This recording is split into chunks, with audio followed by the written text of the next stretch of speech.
Hello, how are you guys doing today? I am going to be recommending some shorter books today that hopefully you could read between 1 or 2 sittings. And I really love short books because I feel like it can be a really great way to get out of a reading slump. It can be a really non-intimidating place to start when you're in that place. And then I also feel like they can be a nice palate cleanser if you're reading something a bit denser and heavier, or if you have a nonfiction read on the go, it can be a great option there. So today I'm going to be recommending 4 books in total. And without further ado, let's get started.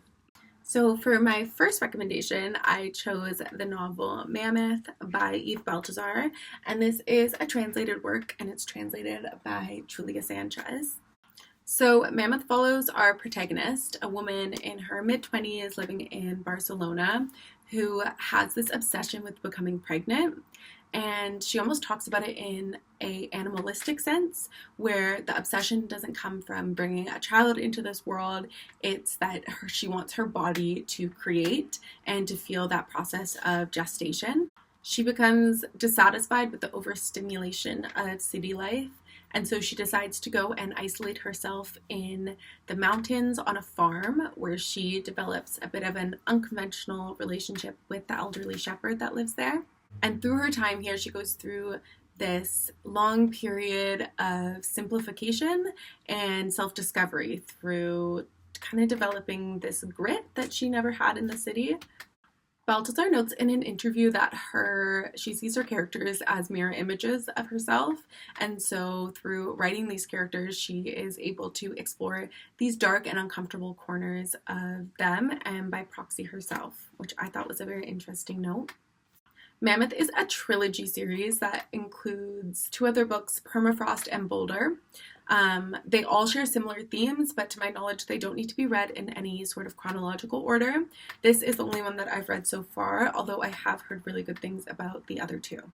This book is only 103 pages long, so depending on your reading pace, it could totally be doable in 1 to 2 sittings. Okay, so next I want to recommend the novel Space Invaders by Nona Fernandez.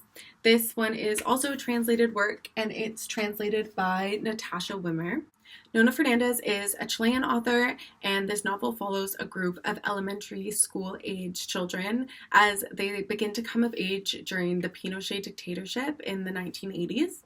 This book is comprised of a collection of dreams, hazy memories, and letters as the children reflect on how each of their lives have been impacted by the dictatorship. They are also haunted by their schoolmate as she has disappeared from their lives as a consequence of this time.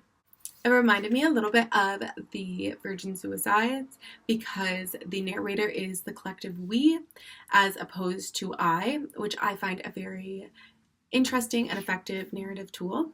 This book is an exceptionally fast read. It's only 70 pages, and the author writes in these very short chapters, but despite it being so short, it's so effective and impactful, and I think it's been one of my favorite reads all year. Okay, so next I want to recommend one of my favorites, which is Ghost Wall by Sarah Moss. Now, Ghost Wall follows 17-year-old Sylvie as she's moved into a very remote village in the north of England to do an Iron Age reenactment with her history-obsessed father and her mom, who is just very complacent. And she's joined by a professor and some undergraduate students who are taking part of this as a part of their coursework in experiential archaeology. But her father has just dragged the family along because of his passion and his obsession, and it doesn't take long to realize that Sylvie and her mother are being very horribly abused by the father. This book has a lot of themes of control and power, while it's also a very inspiring coming-of-age novel.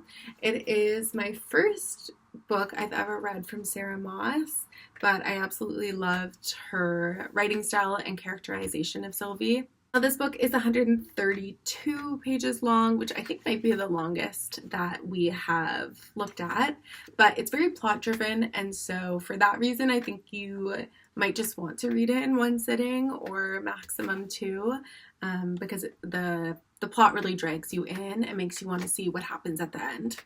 Okay, so last but not least, I want to recommend The Grown Up by Gillian Flynn, which is such a fun ghost story.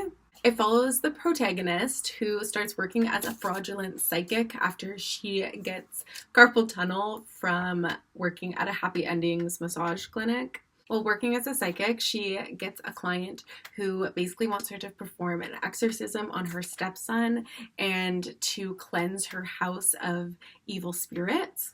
So she takes this job because of the money, but truly she has no expertise and no idea what to do. That's kind of all I'll say without spoiling it. I feel like the twists are really great and unpredictable in this, and it's just very fun, very short read. This, I believe, is the shortest read I'm going to recommend. It's only 62 pages, and it's so plot-driven that you just don't want to put it down. It's a great option for fall being just around the corner and Halloween coming up. I absolutely love Gillian Flynn, and this one is no exception. I hope you guys found a couple of short books that you want to add to your reading list for the end of summer. And if you've read any of these or have any of your own recommendations, I would always love to hear about it down below. Thank you so much for watching, and happy reading!